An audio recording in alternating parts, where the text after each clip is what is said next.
Good morning everyone. I welcome you all to your own channel Gauri English Classroom. I'm Anju Suklani and today I'm teaching you preposition. preposition बहुत important topic है, बच्चे इसमें बहुत confuse रहते हैं। हम preposition के इस सीरीज में अपने जितने भी डाउट्स हैं उन सारे डाउट्स को बहुत अच्छे से क्लियर करेंगे। आपने शुरू से लेकर अंत तक वीडियो को जरूर देखना है और अगर आपको वीडियोस अच्छी लगे तो इनको अपने फ्रेंड्स के साथ शेयर भी करना है। पहले तो हम मीनिंग समझते हैं कि preposition क्या होता है। जैसे कि ये दो वर्ड से मिलाकर बना है प्री और पोजीशन। प्री का मतलब होता है पहले और पोजीशन का मतलब होता है स्थिति, राइट। तो ये क्या करती है preposition, ये किसी भी सेंटेंस में हमें किसी भी नाउन या प्रोनाउन की पोजीशन बताती है।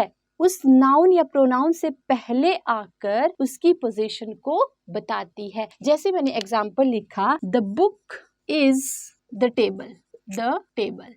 अब यहाँ पर देखिए, the book is the table. अब ये टेबल क्या है? एक नाउन है, नेम ऑफ अ थिंग है। हमें कैसे पता चलेगा कि जो बुक है वो कहाँ पर रखी गई है? कैसे पता चलेगा? जो प्रेपोजिशन है वो आकर हमें क्या बताएगी? वो स्थिति के बारे में बताएगी कि ये नाउन है और ये नाउन की क्या स्थिति है, इस बुक को कहाँ पर रखा गया है, किसके ऊपर रखा गया है, किसके नीचे रखा गया है। तो सपोज मैंने यहाँ पे लिख दिया on, the book is on the table. तो इस ऑन ने आकर, या सपोज मैंने यहाँ पर लिख दिया अंडर, तो ये प्रेपोजिशन आकर उस स्थिति को बता रहा है, उस पोजीशन को बता रहा है। किससे पहले? इस टेबल से पहले आकर यहाँ पर इसने पोजीशन को बताया कि बुक कहाँ पर रखी गई है। ये होती है प्रीपोजिशन। प्रेपोजिशन बहुत ही इंपॉर्टेंट है क्योंकि ये ही सेंटेंस में आकर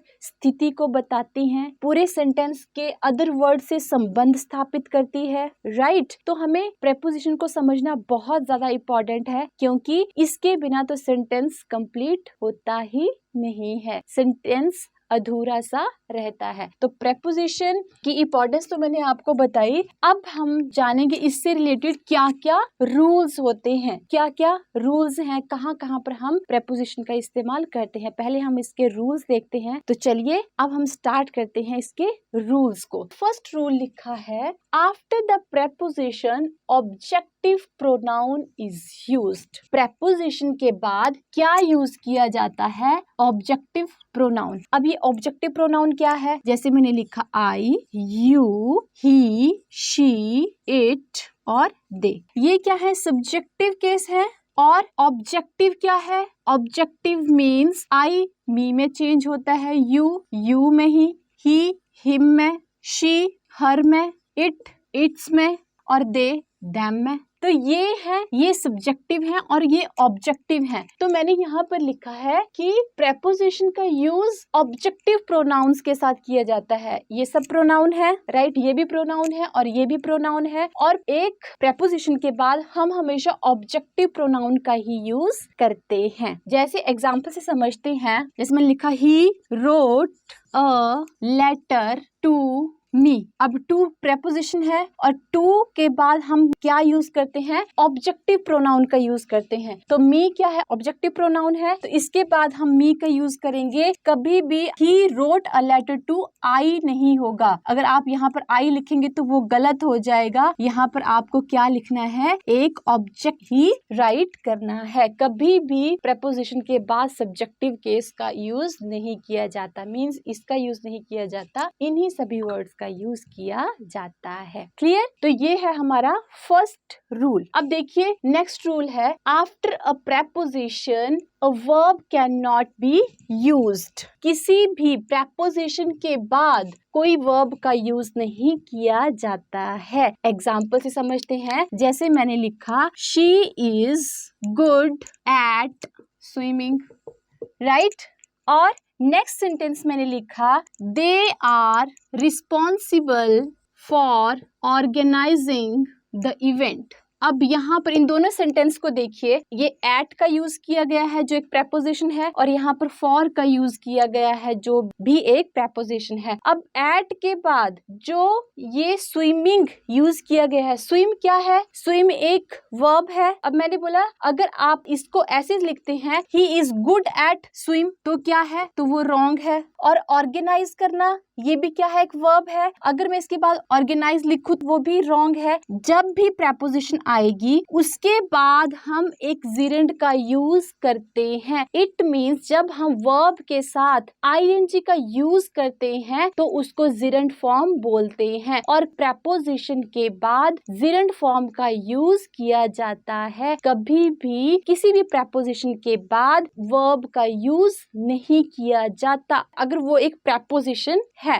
अंडरस्टूड? तो she is good at swimming, she is good eight swim नहीं होगा। मकसद ये है आपको बताने का कि प्रेपोजिशन के बाद, प्रेपोजिशन कोई भी हो, उसके बाद वर्ब का यूज आईएनजी फॉर्म में किया जाता है। स्विम है तो उसका स्विमिंग होगा, राइट है तो उसका राइटिंग होगा, डू है तो डूइंग होगा। प्रेपोजिशन के बाद सिंगल वर्ब का यूज नहीं किया जाता, आईएनजी फॉर्म में ही उसका यूज किया जाता है, और फिर वो वर्ब एक नाउन का रूप ले लेती है। जिरेंड क्या होता है, नाउन या प्रोनाउन होता है। नेक्स्ट रूल है to is infinitive as well as a preposition. To के बाद एक प्रेपोजिशन का भी यूज किया जाता है और एक इंफिनिटिव का भी यूज किया जाता है। एग्जाम्पल से समझते हैं। जैसे फर्स्ट एग्जाम्पल है शी वांटेड टू राइट। अब टू के बाद क्या यूज किया गया है, एक वर्ब का यूज किया गया है। ये जो आपका थर्ड रूल है टू इज इंफिनिटिव, वो बता रही हूं मैं अभी आपको कि टू एक इंफिनिटिव होता है। और इंफिनिटिव क्या होता है, जब भी टू के बाद वर्ब आती है तो इट मीन्स वो एक प्रेपोजिशन नहीं है। यहाँ पर टू एक प्रेपोजिशन नहीं है, ये एक इंफिनिटिव की तरह यूज किया गया है। यहाँ पर टू के बाद वर्ब का यूज किया गया है, इट मीन्स ये एक इंफिनिटिव है, एक प्रेपोजिशन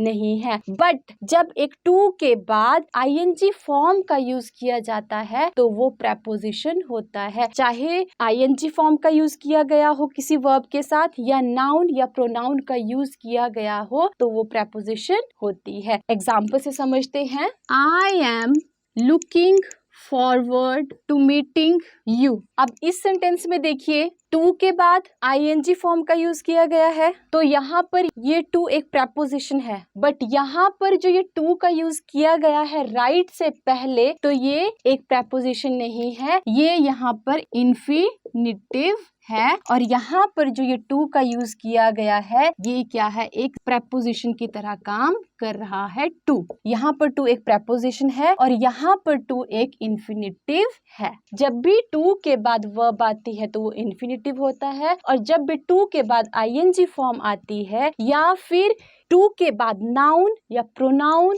ऑब्जेक्टिव केस का यूज किया जाता है, तो वो प्रेपोजिशन होता है। जैसे मैंने बोला he wanted to write a letter to me, तो ये जो यहाँ पर टू यूज किया गया है, ये टू एक इंफिनिटिव है, राइट? क्योंकि टू के बाद क्या है, वर्ब का यूज किया गया है, तो ये वर्ब है और वर्ब से पहले टू का यूज किया गया है, तो ये एक इंफिनिटिव है। और यहाँ पर टू के बाद एक ऑब्जेक्ट का यूज किया गया है, ये टू एक प्रेपोजिशन है। तो यही है to is infinitive as well as a preposition. Clear everyone? तो टू एक इंफिनिटिव भी होता है और टू एक प्रेपोजिशन भी होता है। अगर टू के बाद कोई भी ऑब्जेक्टिव केस है या कोई नाउन है, जैसे मैंने एग्जांपल दिया था आपको, first example the book is on the table, on के बाद एक नाउन का यूज किया गया था, या किसी प्रोनाउन का यूज किया जाए किसी भी प्रेपोजिशन के बाद, वहां पर वो एक प्रेपोजिशन की तरह एक्ट करता है। बट अगर किसी भी वर्ब से पहले टू का यूज किया गया है तो वो इंफिनिटिव है, और अगर किसी ऑब्जेक्ट और नाउन या प्रोनाउन से पहले टू का यूज किया गया है तो वो प्रेपोजिशन है। Clear everyone? नेक्स्ट रूल है interrogative pronounce like what, which, whom, where, who, etc. With them, preposition takes place and or front position. Means जो भी ये इंटेरोगेटिव प्रोनाउन कौन से हैं? व्हाट, विच, WH फैमिली के जितने भी वर्ड्स हैं वो क्या हैं? इंटेरोगेटिव प्रोनाउंस हैं, राइट? और इंटेरोगेटिव प्रोनाउन जब किसी भी सेंटेंस में आते हैं, कोई भी सेंटेंस जब हम इन वर्ड से बनाते हैं, तो प्रेपोजिशन की पोजीशन या तो शुरू में हो सकती है या फिर एंड में हो सकती है। एग्जाम्पल से समझते हैं। जैसे फर्स्ट एग्जाम्पल है who are you talking to. Next example है to whom are you talking, right. Who are you talking to? तो यहाँ पर preposition का यूज सबसे एंड में किया गया है और यहाँ पर देखिए to whom are you talking, और यहाँ पर preposition का यूज सबसे पहले किया गया है। तो यही है हमारा फोर्थ रूल कि interrogative pronounce means WH family के जितने भी वर्ड्स हैं या हाउ भी आता है इसमें, तो ये जितने भी वर्ड्स हैं इनको जब हम किसी सेंटेंस में यूज करते हैं तो इनके साथ preposition एंड में भी यूज हो सकती है और स्टार्टिंग में भी इसका यूज किया जा सकता है। अभी ये 4 रूल्स थे। अब हम इसके बाद करेंगे कहाँ कहाँ पर preposition का यूज किया जाता है। preposition की टाइप्स हैं। preposition हमें प्लेस के बारे में बताती है, टाइम के बारे में बताती है, डिस्क्राइब करती है। तो यही सब कुछ जानेंगे हम। पहले आप इनका एक स्क्रीनशॉट ले लीजिए, ये जितने भी रूल्स लिखे गए हैं। उसके बाद चलते हैं हम अपने नेक्स्ट स्टेप की तरफ, नेक्स्ट रूल की तरफ, फिर समझेंगे उनको एग्जाम्पल से। तो अभी इसका एक स्क्रीनशॉट ले लीजिए और अगर आपको वीडियोस अच्छी लगे तो अपने फ्रेंड्स के साथ उनको शेयर भी जरूर कीजिए और अपने इस चैनल गौरिद्धि इंग्लिश क्लासरूम को सब्सक्राइब करना ना भूलें। यहाँ पर मैंने ये लिखा है कि preposition of time, preposition of place और preposition ऑफ डायरेक्शन। मैंने यहाँ पर 2 preposition ली हैं, इन और एट। ओके, तो इन का यूज कहाँ कहाँ पर होता है और एट का यूज कहाँ पर किया जाता है ये देखते हैं। जैसे मैंने लिखा है preposition ऑफ टाइम, तो एट का यूज हम कहाँ पर करते हैं? हम टाइम को दिखाने के लिए एट का यूज करते हैं। किसी को अगर टाइम बताना है तो हम एट का यूज करते हैं। और कौन सा टाइम? हमें अगर एग्जैक्ट टाइमिंग बतानी है, जैसे मैंने बोला he will meet me at 3 PM, तो ये क्या है? 3 PM एग्जैक्ट टाइमिंग है। एग्जैक्ट टाइमिंग को दिखाने के लिए हम एट का यूज करते हैं। और लॉन्ग ड्यूरेशन बतानी है तो हम इन का यूज करते हैं। जैसे मैंने बोला he will meet me in 2 days, तब हम एट का यूज नहीं करेंगे। अब 2 days क्या है? क्या ये कोई एग्जैक्ट टाइमिंग है? नहीं, एग्जैक्ट टाइमिंग नहीं है। क्या दिया गया है? लार्ज ड्यूरेशन दी गई है। तो इस लार्ज ड्यूरेशन के लिए फिर आप इन का यूज करेंगे। तो एग्जैक्ट टाइमिंग दिखाने के लिए एट का यूज और लार्जर ड्यूरेशन दिखाने के लिए इन का यूज किया जाता है। अब ये जो था preposition ऑफ टाइम, एट और इन दोनों में यूज किया जाता है। टाइम के लिए एट का यूज भी किया जाता है और टाइम दिखाने के लिए इन का यूज भी किया जाता है। नेक्स्ट है preposition ऑफ प्लेस। प्लेस को दिखाने के लिए भी एट का यूज किया जाता है और इन का भी यूज किया जाता है। जैसे यहाँ पे है एग्जैक्ट प्लेस, अब यहाँ पर एट का यूज किया था हमने एग्जैक्ट टाइमिंग दिखाने के लिए और एग्जैक्ट प्लेस दिखाने के लिए हम एट का यूज करते हैं। जैसे मैंने बोला he will meet me at Gandhi park,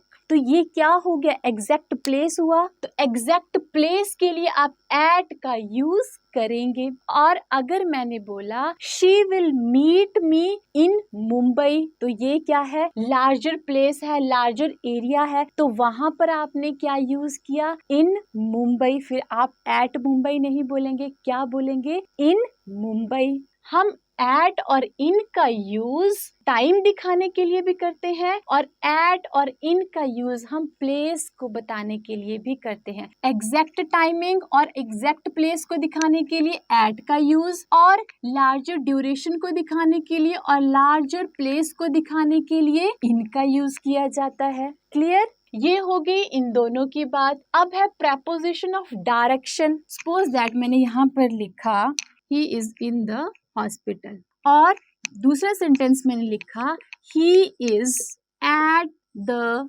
hospital. इन दोनों में ये है preposition ऑफ डायरेक्शन। जो he is in the hospital है, ग्रामेटिकली ये दोनों ठीक है, he is in the hospital और he is at the hospital. In the hospital का क्या मतलब है? इन द हॉस्पिटल का मतलब है कि ही जो है वो हॉस्पिटल में है, हो सकता है वो पेशेंट है, वो हॉस्पिटल के अंदर है, और he is at the hospital का क्या मतलब है कि कोई व्यक्ति है जो हॉस्पिटल के प्रीमिसेस में है, वहीं पर है, maybe because of some reason वो हॉस्पिटल के प्रीमिसेस में है, वो किसी रीजन की वजह से हॉस्पिटल में है, तो हमने क्या यूज किया? He is at the hospital. और he is in the hospital means एक पेशेंट है, वो हॉस्पिटल के अंदर ही है, तो ये डायरेक्शन के लिए भी यूज किया जाता है। एट हमें क्या बता रहा है कि ही जो है वो हॉस्पिटल की लोकेलिटी में है, बट इन हमें क्या बता रहा है कि वो हॉस्पिटल के अंदर है। अभी जैसे मैं यहाँ पर आपको टीच कर रही हूँ, ये एक रूम है, तो मैं कहाँ पर हूँ? आई एम इन द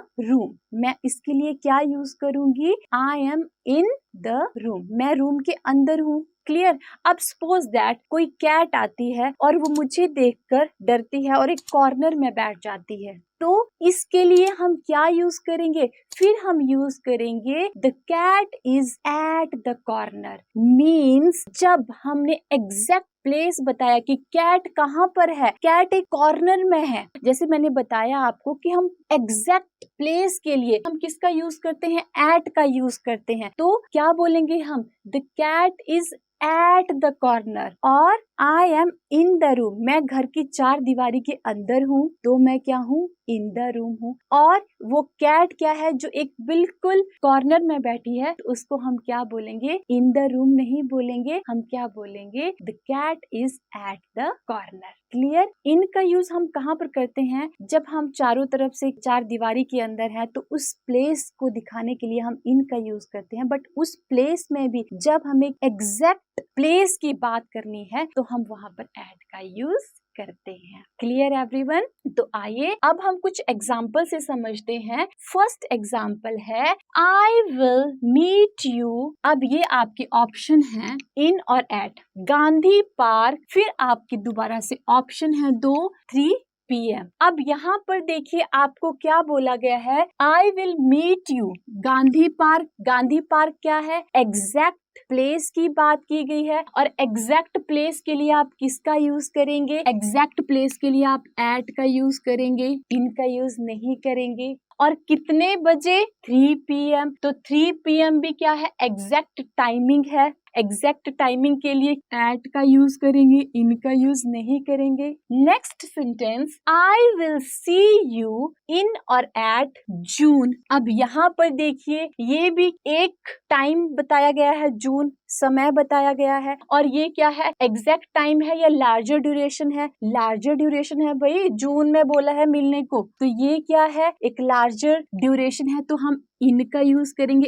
एट का यूज नहीं करेंगे। एग्जैक्ट टाइमिंग के लिए आप एट का यूज करेंगे, और लार्जर ड्यूरेशन के लिए आप इन का यूज करेंगे। Next sentence, the conference is in और एट अक्टूबर। भाई अक्टूबर में है कॉन्फ्रेंस, अब आप क्या यूज करेंगे? कोई एग्जैक्ट टाइमिंग, एग्जैक्ट आपको डेट, एग्जैक्ट कुछ भी नहीं दिया गया है, क्या यूज करेंगे? इन का यूज करेंगे, एट का यूज नहीं करेंगे। Next sentence, they open the store in और एट। आपकी दो ऑप्शन हैं, देन 8 AM। अब क्या है भाई, यहाँ पर एग्जैक्ट टाइमिंग दी गई है, क्या यूज करेंगे? एग्जैक्ट टाइमिंग के लिए आप एट का यूज करेंगे, इन का यूज नहीं करेंगे। Clear? Next sentence, she will graduate from college in at. आपके दो ऑप्शन हैं, 4 years। कितने ईयर्स में? 4 years में। भाई क्या एग्जैक्ट टाइमिंग आपको बताई गई है या लॉन्ग ड्यूरेशन बताया गया है? लार्जर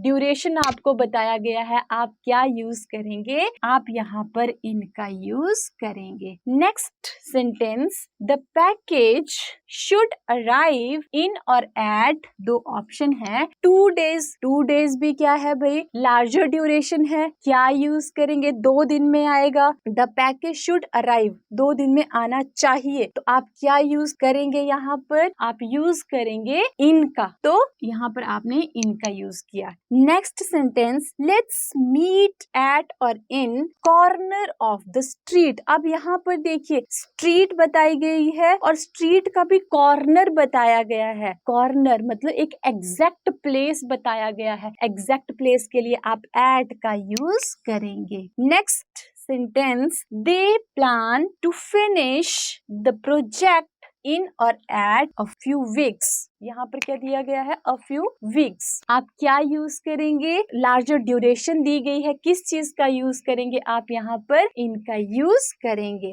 और एट का यूज नहीं करेंगे। तो ये थे इन और एट के कुछ एग्जाम्पल। अभी हम कुछ और एग्जाम्पल भी करते हैं, और अगर आपको वीडियोस अच्छी लग रही हैं तो वीडियोस को लाइक, कमेंट और शेयर भी जरूर कीजिए, ताकि मुझे मोटिवेशन मिले आपके लिए बहुत अच्छे अच्छे और हेल्पफुल वीडियोस बनाने के लिए। तो अभी आप इसका एक स्क्रीनशॉट ले लीजिए। इसके बाद हम कुछ और सेंटेंस करेंगे, और आपने वीडियोस को शुरू से लेकर अंत तक जरूर देखना है, तभी आपको सभी कॉन्सेप्ट बहुत अच्छे से क्लियर होंगे। तो एक स्क्रीनशॉट ले लीजिए। तो डियर स्टूडेंट्स, अब हम इन और एट से रिलेटेड कुछ सेंटेंस करते हैं। फर्स्ट सेंटेंस है, आई विल मीट यू। आगे आपके 2 ऑप्शन हैं, एट और इन। द ऑफिस इन और एट 30 मिनट्स। अब यहाँ पर देखिए आपको कौन सा प्लेस बताया गया है। ऑफिस की बात की गई है, एक एग्जैक्ट प्लेस की बात की गई है। एग्जैक्ट प्लेस के लिए एट का यूज करेंगे, और यहाँ पर देखिए क्या कहा गया है, इन और एट 30 मिनट। तो ये क्या है? एक लार्जर ड्यूरेशन है। फिर आप यहाँ पर लार्जर ड्यूरेशन के लिए क्या यूज करेंगे? आप इनका यूज करेंगे। तो क्या सेंटेंस बनेगा आपका? I will meet you at the office in 30 minutes. Clear? Next sentence, we will have lunch dash the restaurant dash 1 hour. अब यहाँ पर देखिए we will have lunch dash the restaurant. Restaurant क्या है? Exact place की बात की गई है। Exact place के लिए आप क्या यूज करेंगे? at का यूज करेंगे, और उसके बाद क्या कहा गया है? 1 hour की बात की गई है। तो 1 hour क्या है? लार्जर ड्यूरेशन है। फिर आप क्या यूज करेंगे? यहाँ पर इनका यूज करेंगे। Clear? Next sentence, the movie starts dash cinema hall. Cinema hall क्या है? एग्जैक्ट प्लेस है। एग्जैक्ट प्लेस के लिए आपने क्या यूज किया? एट का यूज किया, इनका यूज नहीं करेंगे। Then dash half an hour. Half an hour क्या है? लार्जर ड्यूरेशन है, क्या यूज करेंगे? इनका यूज करेंगे, एट का यूज नहीं करेंगे। Next sentence, I will be home dash 7 PM। 7 PM की बात की गई है। ये क्या है? एक एग्जैक्ट टाइमिंग है। एग्जैक्ट टाइमिंग के लिए आप एट का यूज करेंगे। क्लियर? इनका यूज नहीं करेंगे। Then dash in the evening. अब यहाँ पर इवनिंग की बात की गई है। अब इवनिंग क्या है? 12 o'clock से लेकर 4 o'clock तक आप आफ्टरनून मानते हैं, और 4 o'clock के बाद 7 o'clock का टाइम है, जो 7 PM तक का जो टाइम है उसको आप इवनिंग कहते हैं। तो ये 3 hours का जो टाइम है ये क्या है? एक लार्जर ड्यूरेशन है। तो लार्जर ड्यूरेशन के लिए आप क्या यूज करेंगे? लार्जर ड्यूरेशन के लिए आप इनका यूज करेंगे। तो आपका राइट आंसर इन होगा, एट नहीं। Clear? Next sentence, they are arriving dash the airport. अब यहाँ एयरपोर्ट की बात की गई है। एग्जैक्ट प्लेस है, क्या यूज करेंगे? आप एट का यूज करेंगे।